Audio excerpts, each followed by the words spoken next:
¿Cómo creéis que se comportará esta consola emulando PSP? ¿Creéis que dará la talla? Pues bueno, juzgad por vosotros mismos.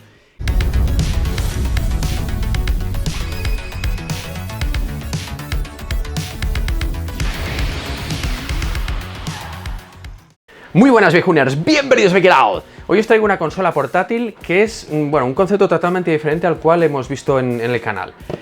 Fijaros, se llama Odroid Go Advance, es una consola que te la venden desmontada, la tienes que montar tú mismo y además tiene un precio súper ajustado y el rendimiento que da, por el hardware que lleva, es bastante superior a muchas de las consolas que os he traído al canal. Es muy curiosa de ver y muy curiosa de probar, así que es muy interesante. Esta consola me la ha dejado el amigo Carlos de Retroarena, al cual saludo desde aquí, muchas gracias. Me la ha prestado unos días para que os la pueda mostrar. De hecho, no ha salido todavía al mercado en el momento de hacer el vídeo, así que yo creo que será interesante ver qué puede llegar a hacer esta Odroid Go Advance. Para el que no lo sepa, Odroid es un fabricante de placas estilo Raspberry Pi que se caracteriza por lanzar siempre productos muy potentes, siempre un escalón por encima de los Raspberry. Por supuesto también a nivel de precio pues están por encima, son más caros, son gama un poco más alta. En el canal os trajo un ejemplo de sus placas, la Odroid N2, era una placa que llevaba el chip Amlogic 922, creo que a los amantes de los TV Box os sonará de algo. Este chip Amlogic es el más tope de gama que montan los TV Box más caros y más potentes, y que pronto os mostraré en el canal. Aparte de placas estilo Raspberry Pi, la gente de Odroid también ha lanzado en algún momento consolas portátiles, como podéis ver en su web. La que os traigo hoy se trata de la última novedad que van a lanzar en pocos días, es la Odroid Go Advance, una consola portátil que se caracteriza por la potencia de ciertos elementos que la componen y además por ser una consola do it yourself, es decir, que te la tienes que montar tú mismo. Como ya os he comentado, la consola hay que montarla uno mismo, es decir, la recibirás pues totalmente desmontada desde los botones, las gomas, los tornillos, la pantalla, todo. Tendrás que montarla tú mismo. Esto tiene sus pros, tiene sus contras. Como pros, pues le veo el plus de cacharreo, ¿no? O sea, si a ti te gusta cacharrar, como es mi caso, pues como que mola, ¿no? O sea, llegar a montarte una consola que luego vas a utilizar mucho y vas a jugar, le das como más valor. Otro punto favorable que tiene este hecho es que abarata costes. La consola te cuesta más barata dado que te la venden sin montar. Por contra, pues este hecho que para algunos es una ventaja, para otros puede ser una desventaja. Es decir, te puede tirar para atrás. Si tú eres un poco manazas o no eres muy diestro en este tipo de cosas, dirás, ostras, qué palo, ahora me da montar, no sé, no voy a saber hacerlo, será complicado. Pues nada más lejos de realidad, realmente es muy fácil montarla. Hay una guía, hay un video tutorial en la web del fabricante que explican cómo hacerlo y yo creo que realmente casi cualquiera puede llegar a montarlo. Ahora os enseñaré un poquito a grandes rasgos lo que es el montaje y bueno, yo creo que merece la pena, sobre todo por el resultado final que nos va a dar esta consola, que es bastante bueno. La consola, como podéis observar, viene en una caja de cartón con el nombre del modelo y aquí ya nos avisa nuestro amigo el robot que es do it yourself la consola, es decir, se la tiene que hacer uno mismo. Dentro de la caja todo viene separado por bolsas, aquí vemos la placa central de la electrónica y más cositas. Mejor veámoslo todo extendido y así nos da la oportunidad de poder apreciar mejor los componentes que lleva. Las gomas de los botones, como podéis ver, y las crucetas se notan de bastante buena calidad, no son gomas barateras de algunas que hemos visto en el canal, de algunas consolas chinas así de bajo coste. El tacto de los botones y cruceta pues no me parece de lo mejor que he probado, pero no se notan malos, se notan bastante correctos.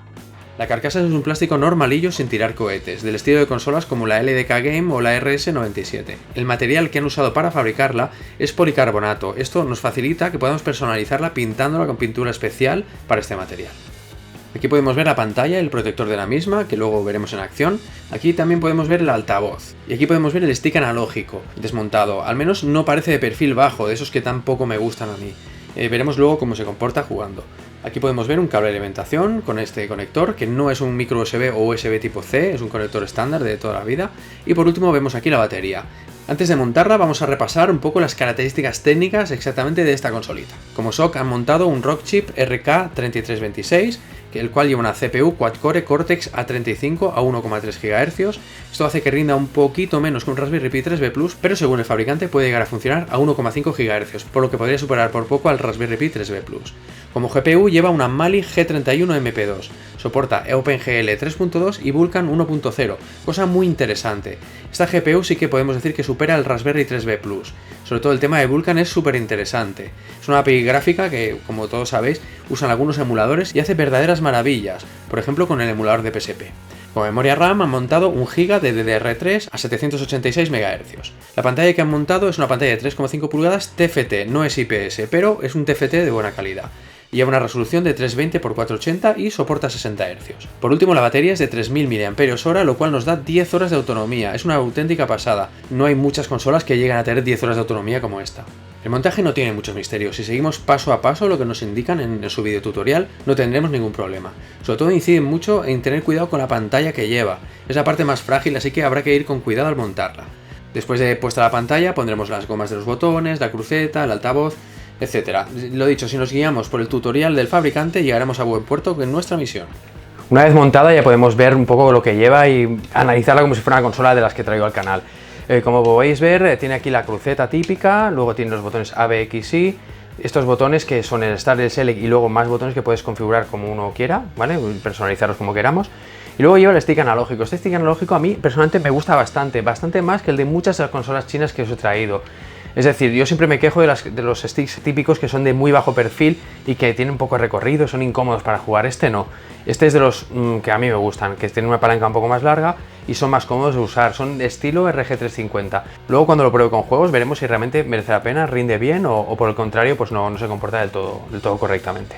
Aquí en el lateral podemos ver los botones L y R, el botón de encendido, el conector de auriculares, el conector de alimentación. Y luego vemos aquí un puerto de expansión. Esto me recuerda a los ordenadores viejunos de los 80, los Spectrum, Commodore, MSX, que tenían puertos de expansión para expandir sus posibilidades. Desconozco a día de hoy pues este puerto para qué nos servirá, pero seguramente que le dará alguna utilidad. Además tenemos aquí al lado un puerto USB estándar, USB 2.0 y además aquí en la parte de atrás podremos ver la micro SD, que es donde va el sistema operativo y los juegos. Para que os hagáis una idea del tamaño que tiene esta consola, la vamos a comparar con varias que tengo por aquí. Comenzaremos comparándola con la RG350 y con esta otra consola, la GKD 350H, que por cierto, no suena de nada esta consola, ¿verdad? Porque no la había sacado en el canal. La tengo aquí desde hace unos días, estoy analizándola y bueno, si coséis a likes este vídeo y veo que hay interés, os la mostraré. La verdad es que es una consola que os sorprenderá. Así que nada, ya sabéis, darle like, darle amor al vídeo y bueno, esta consola os la enseñaré en detalle. Como podéis ver, a nivel de tamaño, no se diferencian demasiado, tanto la RG350 como la GKD con esta consola nueva Odroid Go Advance. Sin embargo, si la comparamos con consolas más viejunas, como por ejemplo la Nintendo DS Lite o la DSi XL, si la comparamos con una Nintendo DS Lite de ancho, son bastante iguales, bastante parecidas, pero de largo gana la Odroid. Eso sí, si la comparamos con una Nintendo DSi XL, aquí gana la consola XL, pero de carrerilla porque es bastante más grande. Yo creo que todas estas comparaciones os servirán para ver un poco el tamaño que tiene, más o menos, y haceros una idea mental. Aparte de esto, bueno, vamos a verla en funcionamiento, vamos a ver de qué pie calza. Os comento, en el momento de hacer el vídeo, dado que es una consola que acaba de salir, el sistema operativo todavía tiene algún fleco que pulir. Aún así, funciona bastante bien y para hacernos una idea, yo creo que nos servirán las pruebas que os voy a mostrar. El tema está basado en Batocera, en un sistema de emulación que todos conocemos. Es un menú gráfico muy cómodo de utilizar, entras y bueno, ves toda la lista de juegos. Es muy similar a Recalbox o RetroPie, dado que utilizan el frontend gráfico Emulation Station. Estoy seguro que a muchos de vosotros os sonará el nombre porque sois cacharreadores de Raspberry Pi y todo esto viene de ese mundo. Así que bueno, en pocos días supongo que irán mejorando el sistema y todas las pruebas que os voy a enseñar os ayudarán un poco a ver de qué pie calza, aunque hay flecos que mejorarán con el tiempo, dado que el hardware que lleva puede dar mucho más de sí. En plataformas 8 y 16 bits no tendremos ningún tipo de problema. Fijaros cómo funciona el Game Boy, va perfecto, va suave, va sin ningún tipo de problema. Si cambiamos a Game Boy Color, exactamente lo mismo.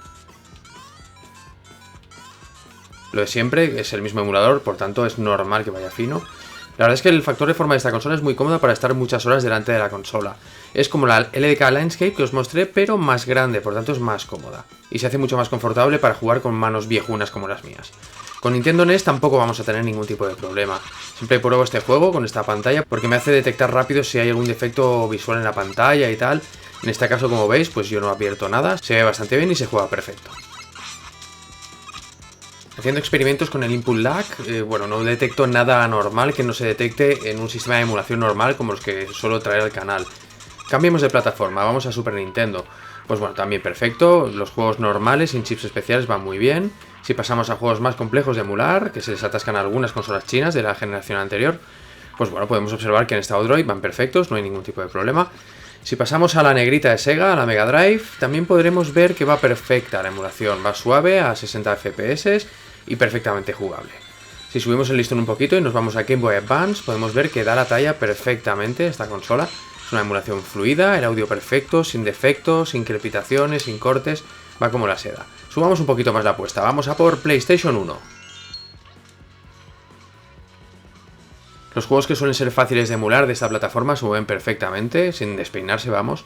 Pero es que bueno, si nos vamos a los juegos más difíciles de emular, los mueve al mismo nivel, van súper fluidos y súper suaves. Es aquí donde el stick analógico que lleva demuestra que da la talla realmente. Aunque para mí el mejor es el de la consola RG350, el de esta Odroid está muy por encima del de otras consolas a nivel de comodidad. Tal vez sí que la superficie es demasiado rugosa y a veces pues igual puede molestar un poquillo, pero bueno, hay soluciones que podemos apañar para que esto no sea así. La verdad es que en esta plataforma, le pongamos el juego que le pongamos, da la talla de sobras, incluso mejor que la RG350. Probemos algo más gordo, vayamos a Nintendo 64. Aquí tengo que deciros que he detectado inestabilidad en el sistema. Tiene varios emuladores diferentes de Nintendo 64, algunos funcionan mejor que otros no arrancan las ROMs, otros con fallos gráficos. Aquí, como podéis ver, Mario 64 lo mueve bastante bien, de una manera más que decente, es perfectamente jugable y no hay casi ningún defecto gráfico. Pero si nos vamos a otros títulos, como por ejemplo el 007, aquí sí que es injugable. Hay errores gráficos, va bastante mal. Está claro que necesita meterle mano a estos emuladores, a los de Nintendo 64, para adaptarlos a esta plataforma de hardware. Después de Nintendo 64 pasemos a algo todavía más pesado, PSP. ¿Cómo creéis que se comportará esta consola emulando PSP? ¿Creéis que dará la talla? Pues bueno, juzgad por vosotros mismos. Con este Castlevania, que es un juego que en otros sistemas se emula bastante bien, en esta consola va un poco ralentizado. Si probamos otro juego como Tekken 6, bueno, tenemos el mismo resultado, incluso peor, va muy mal y es injugable.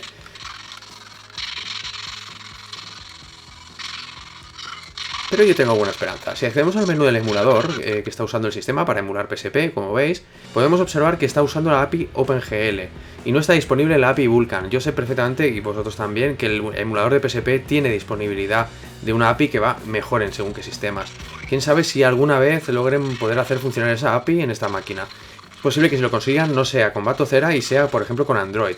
Si lo consiguieran es muy posible que logren realmente aprovechar mucho más la máquina y que PSP vaya mejor. Como ya os he dicho, todo esto está en su fase inicial y falta mucho camino por recorrer. Aunque si vemos lo que puede hacer en comparación con una consola china, las que os traigo al canal, la verdad es que gana esta Odroid a cualquiera de ellas, por sobre todo la relación calidad-precio. Bueno, después de ver todas estas pruebas, ¿cómo os quedáis si os digo que esto vale $55? Está tirado de precio, está bastante bien. Hay un pero, ¿vale? La tienda en la cual la están vendiendo ahora mismo, o la van a vender, se trata de hardkernel.com, es una tienda que es yankee, es decir, hay unas aduanas de por medio. Es posible, puede ser, cabe la posibilidad de que si la compráis, os la pare de aduanas y tendréis que pagar, pues, lo típico, 20-30 euros más. Esto es un riesgo que siempre está ahí, yo no puedo prometer que nos la paren, puede ser que sí, puede ser que no. Ahí está el riesgo. El tema es que abajo os dejaré en la descripción del vídeo un link a la tienda donde la venden y además un link a Amazon por si acaso en algún momento llegan a venderla en Amazon, pues que lo tengáis disponible y bueno, con menos riesgo del tema de aduanas.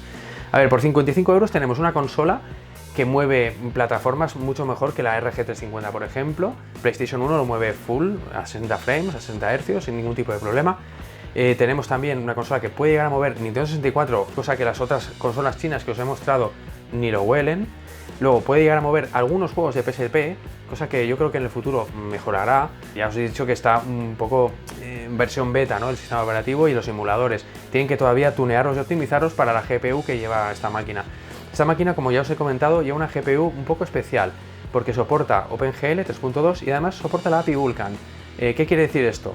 La API Vulkan es una API que muchos de los emuladores que estamos usando la usan. Entonces, si a nivel de hardware soporta Vulkan, emuladores como por ejemplo el de PSP puede mejorar muchísimo el rendimiento. No os digo que sea un milagro, ¿vale? Que sea milagroso, pero puede mejorar mucho más, aún más de lo que habéis visto. Así que yo creo que por el precio que es, yo creo que puede merecer la pena. Eso sí, está el tema de las aduanas, que ahí yo no prometo nada. No os puedo decir si os la van a parar, si no os la van a parar. Es cuestión de probarlo o no. Pues nada, viejuners, espero que os haya gustado este cacharreo y nos vemos en el próximo vídeo. ¡Hasta luego, Lucas!